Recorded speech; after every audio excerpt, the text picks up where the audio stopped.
Okay. All right. Welcome everybody. Glad for you to join us all here today on another live gold spot pen video. Today we are taking a look at the Aurora Optima Auroloide in the burgundy flavor here with the rhodium or with the chrome trims. And this disembodied pair of hands is Tom Odo, and glad to have you join us here today. We're going to take a look and we're going to unbox and do a writing sample with this beautiful fountain pen from Aurora. So first of all, looking at the box, it's a rather large container. Pen boxes usually are maybe like a fraction of the size, maybe about like a third of this size. But since this is a luxury fountain pen, we are having a luxury presentation here. So opening up the top here, we have a card that if you're in the neighborhood of this Museum of Writing, you would have this free or no, it's a discount on the entrance ticket. So this is in Italy. If you're in the neighborhood, you can go and visit and get a discounted ticket using this coupon that's here. And here we have the inner Aurora box. I'll just leave that over there. So the inside Aurora box is kind of like a leatherette, not real leather, but has a soft matte finish. And this is a clamshell box that opens up here. Nice plush cream colored lining with the Aurora logo since 1919, and it's made in Italy. Here we have the pen platform with the Optima Auroloide Burgundy sitting on top. And we have a little nameplate here that says that it is made out of 14 karat gold. And then underneath, we have the Aurora booklet, which will have a few different languages here, along with some filling instructions and other pertinent informations about the pen. International guarantee and certificate. I don't think anybody even stamps those anymore. If we stamped each one of them, we'd have to hire somebody dedicated just to doing that. But now talking about the pen. So this is the Optima model. And what makes Auroloide such a special material, it's celluloid acetate, which is kind of like a cousin to the older school celluloid, which some people may know is actually celluloid is flammable and degrades over time, and and this is much more of a stable material that is used in modern fountain pens that is probably considered to be the highest quality of European grade resins. And you could see that by looking at some of the details here. The richness of color and the marbling and the chatoyance are quite elegant and deep. Certainly not a very cheap feeling either. Like it has a very solid warm feel to this material. And on the barrel here, you can see there's a stamping. This is a very vintage thing to do. Here is there's an Aurora stamp, which I'm trying to see if I could get it to focus on. But it does have the Aurora logo stamped on there. The the Optima model is a bit more compact. You can see maybe like how it fits in my hand here. Just looking at also a pen that we looked at last week was the Platinum 3776. It's a bit more shorter than that when you have it capped. But even though this kind of seems like a little bit of a shorter type of pen, it really isn't because it posts very, very nicely. So posting it out, it's a very comfortable size.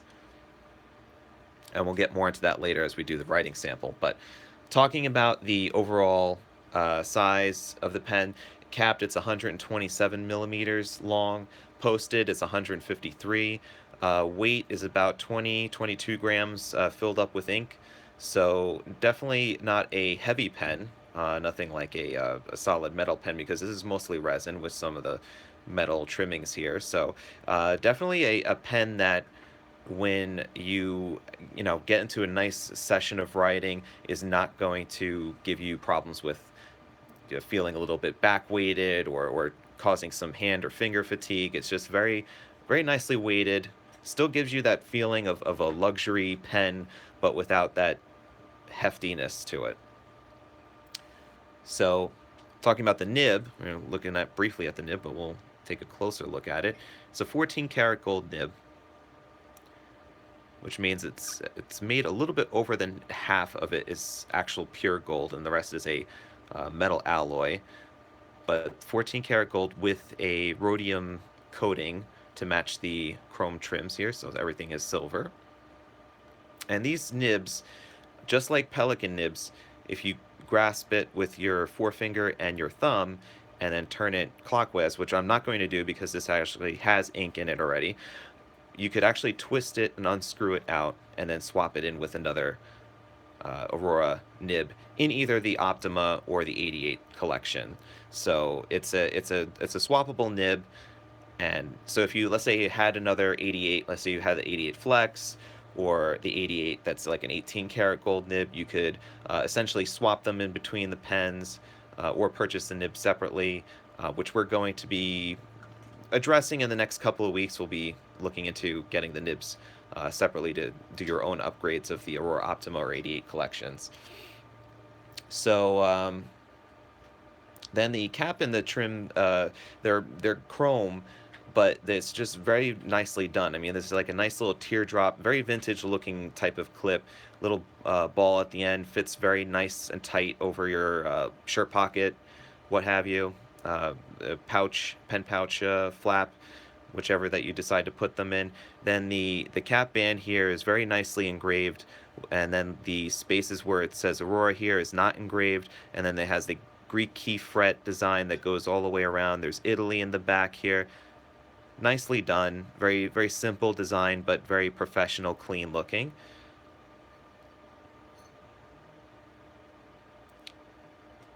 And then we have the only other metal trim here is right in the ink window, and this you might think this is part of the design, but this is actually an ink window, and I have a matching ink that goes along with it, so it kind of seems like this is part of the Auroloide finish, but it really isn't. This is which we'll get to in the writing sample is what's you call it's blanking out on me. Bungubox Tears of the Clown Ruby Red.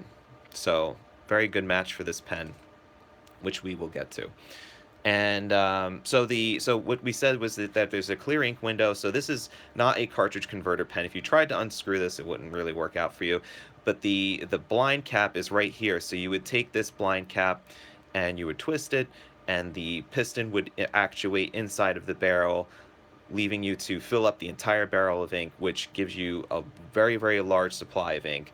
Probably lasts about 1 to 2 months if you filled the whole entire thing up and maybe have a few pens inked at the same time that you would like to, kind of move in your rotation. So if you were writing just with this pen, and you were writing a lot every day, then maybe it would last more on the side of like a few weeks to a month. But if you were rotating this between a number of different pens, this would probably last between 1 or 2 months with a full fill. So it's a little bit harder to clean, but it definitely is something that you don't have to clean very often. So next thing I was going to address is just the cap finial and the blind cap. Very much like a Sailor Pro Gear, they're flat. So, and this actually looks very much like a Sailor Pro Gear. You have tapered barrel, tapered cap, and the flat ends, very reminiscent of a Pro Gear.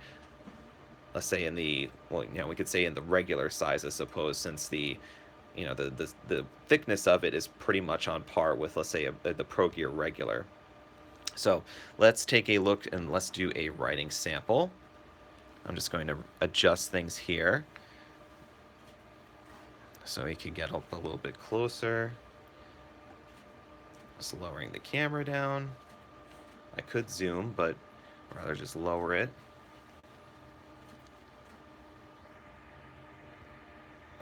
Let's see, hold on. Okay.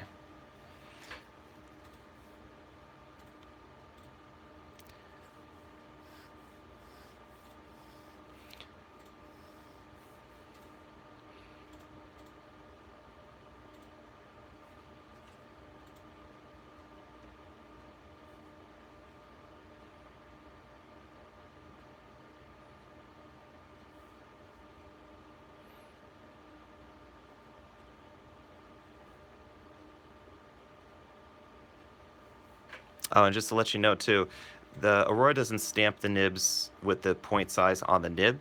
It's when you look at it underneath here, you could see it says M is stamped on the feed. So this is the medium point size that I'm writing with here.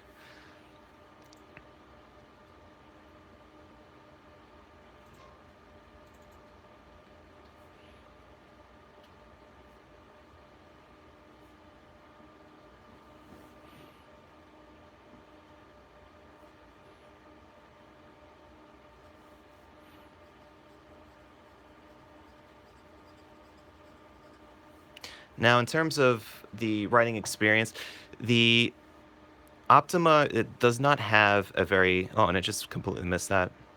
Okay, that was weird. No, I was trying to do is and that's probably why I just started skipping, was I was trying to bend some line variation out of it, and it just doesn't, because it's a very stiff gold nib. The but it is quite and why is it not? That's odd. I've been writing with this very frequently lately, and it just hasn't been giving me problems. But yet, when I bring it on a live video, it's not. Oh God, that's funny. Yeah, there's still this. The ink is still in there, but I'm wondering if maybe just kind of having it uncapped for demonstration purposes, it's kind of starving it. I'm just seeing if I could just prime the feed a little bit more, because it is, under some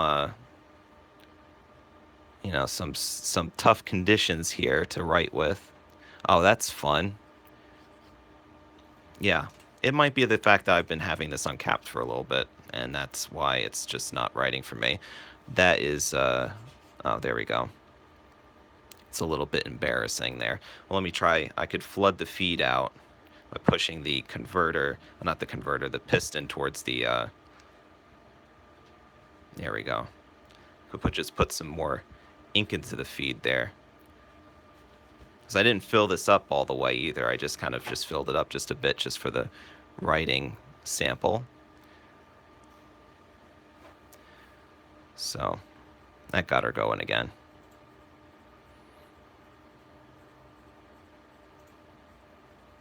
So writing with it unposted is not that bad.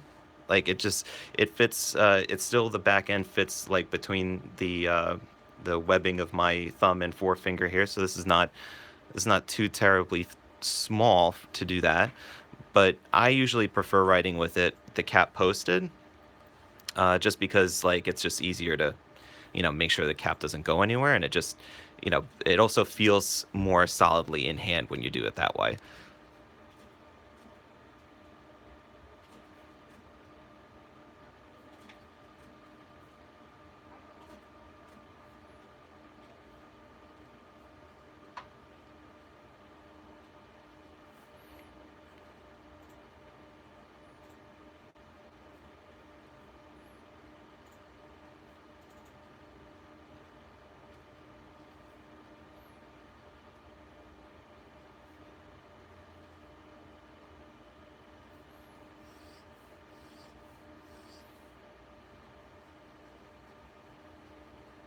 So there is quite a bit of feedback, which I wouldn't say it's scratchiness, but Aurora nibs are kind of known to have that bit of feedback where you could feel it's not glassy smooth. You could feel the texture of the nib, which I think over time, especially if you write on a little bit of a toothy type of paper, it'll probably end up smoothing itself out. Or you could just run it with a little bit of some micro mesh and then make it absolutely glassy smooth. But other than that, the flow is on par. I mean, yeah, we did have problems up here, but that, like I said, I think has been because the fact I've been uncapping and leaving the nib out to kind of dry out a little bit. So just pushing the ink, a little bit more ink into the feed, has really helped with getting that flow back on par.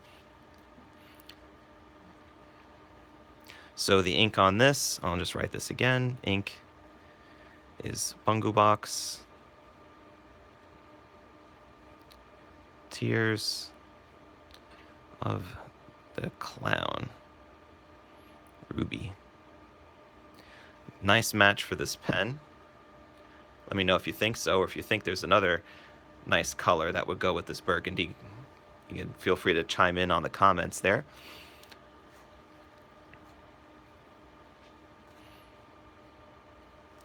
And